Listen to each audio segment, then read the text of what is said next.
یہ کہانی ہے ایک ایسے نوجوان کی جو دنیاوی چمک دمک میں کھو چکا تھا، لیکن اللہ پاک نے ایک نابینا بزرگ کے ذریعے اس کی زندگی کا رخ بدل دیا۔ دل کا نور، غفلت سے ہدایت کا سفر، آغازی سفر اور غرور کا نشہ۔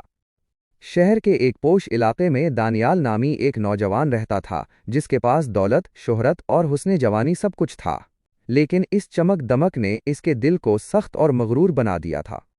وہ غریبوں کو حقارت سے دیکھتا اور بزرگوں کی نصیحتوں کا مذاق اڑاتا۔ اس کی زندگی کا مقصد صرف دنیاوی لذتیں حاصل کرنا تھا۔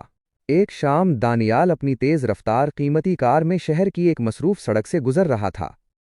وہ موسیقی کی دھن میں مگن تھا کہ اچانک ایک بوڑھا آدمی، جو ہاتھ میں سفید لاٹھی لیے سڑک پار کرنے کی کوشش کر رہا تھا، اس کی گاڑی کے سامنے آ گیا۔ دانیال نے گھبرا کر زور سے بریک لگائی۔ گاڑی تو رک گئی، لیکن اس اچانک جھٹکے اور غصے میں دانیال گاڑی سے نیچے اترا اور اس بزرگ پر چلانے لگا۔ تم بوڑھے لوگ دیکھ کر کیوں نہیں چلتے؟ اگر میری گاڑی کو ایک خراش بھی آ جاتی تو تمہاری پوری زندگی کی کمائی سے بھی اس کا نقصان پورا نہ ہوتا۔ بزرگ نے نرمی سے اپنا سر جھکایا اور بہت دھیمے لہجے میں کہا، بیٹا، معاف کرنا، میں دیکھ نہیں سکتا، میں پیدائشی نابینا ہوں۔ دانیال پر اس بات کا کوئی اثر نہ ہوا۔ اس نے ایک طنزیہ ہنسی اور کہا، اگر آنکھیں نہیں ہیں تو گھر بیٹھو، سڑکوں پر مرنے کے لیے کیوں نکل آتے ہو؟ یہ کہہ کر وہ گاڑی میں بیٹھا اور تیزی سے نکل گیا، لیکن وہ بزرگ وہیں کھڑے رہے اور انہوں نے آسمان کی طرف منہ کر کے بس اتنا کہا، یا اللہ، اسے وہ نور عطا کر جو آنکھوں کا نہیں دل کا ہوتا ہے۔ مکافات عمل اور حادثہ۔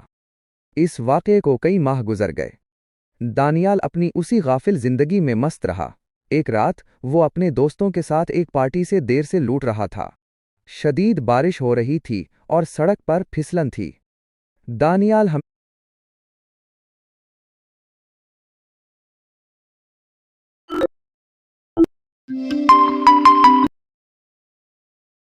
ہمیشہ کی طرح تیز رفتاری سے گاڑی چلا رہا تھا۔ اچانک ایک موڑ پر اس کی گاڑی بے قابو ہو گئی اور سڑک کنارے ایک بھاری درخت سے جا ٹکرائی۔ دھماکہ اتنا شدید تھا کہ گاڑی کے پرخچے اڑ گئے۔ دانیال شدید زخمی حالت میں گاڑی کے اندر پھنس گیا اور بے ہوش ہو گیا۔ جب کئی دنوں بعد ہسپتال کے ایک بستر پر دانیال کو ہوش آیا تو اس کے سر اور آنکھوں پر پٹیاں بندھی ہوئی تھیں۔ اس نے آنکھیں کھولنے کی کوشش کی، لیکن اسے صرف اندھیرا دکھائی دیا۔ اس نے گھبرا کر نرس کو پکارا، یہاں اتنا اندھیرا کیوں ہے؟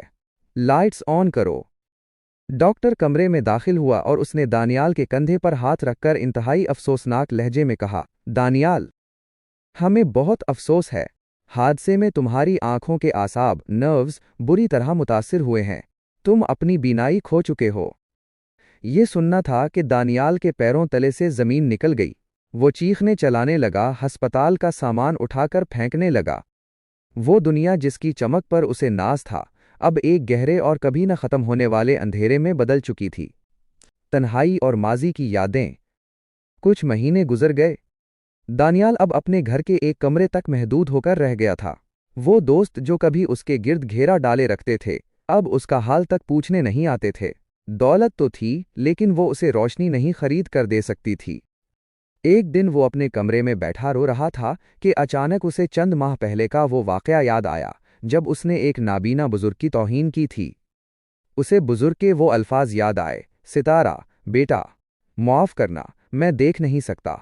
دانیال کا دل تڑپ اٹھا۔ اسے احساس ہوا کہ یہ اس کے غرور کی سزا تھی جو اسے ملی تھی۔ وہ سجدے میں گر گیا اور زاروں قطار رونے لگا، یا اللہ، میں اندھا تو اب ہوا ہوں، لیکن میرا دل تو پہلے ہی اندھا تھا، مجھے معاف کر دے۔ ایک غیبی ملاقات۔ اپنے گناہوں کا احساس ہونے کے بعد دانیال کے دل میں ایک عجیب سی تبدیلی آئی۔ اس نے اپنے نوکر سے کہا کہ وہ اسے روزانہ شام کو شہر کے اسی پارک میں لے جایا کرے جہاں وہ بزرگ اکثر بیٹھا کرتے تھے۔ دانیال اب ان سے معافی مانگنا چاہتا تھا۔ کئی دنوں کے انتظار کے بعد ایک شام دانیال پارک کے ایک بنچ پر بیٹھا تھا کہ اسے کسی کے چلنے اور لاٹھی کی آواز آئی۔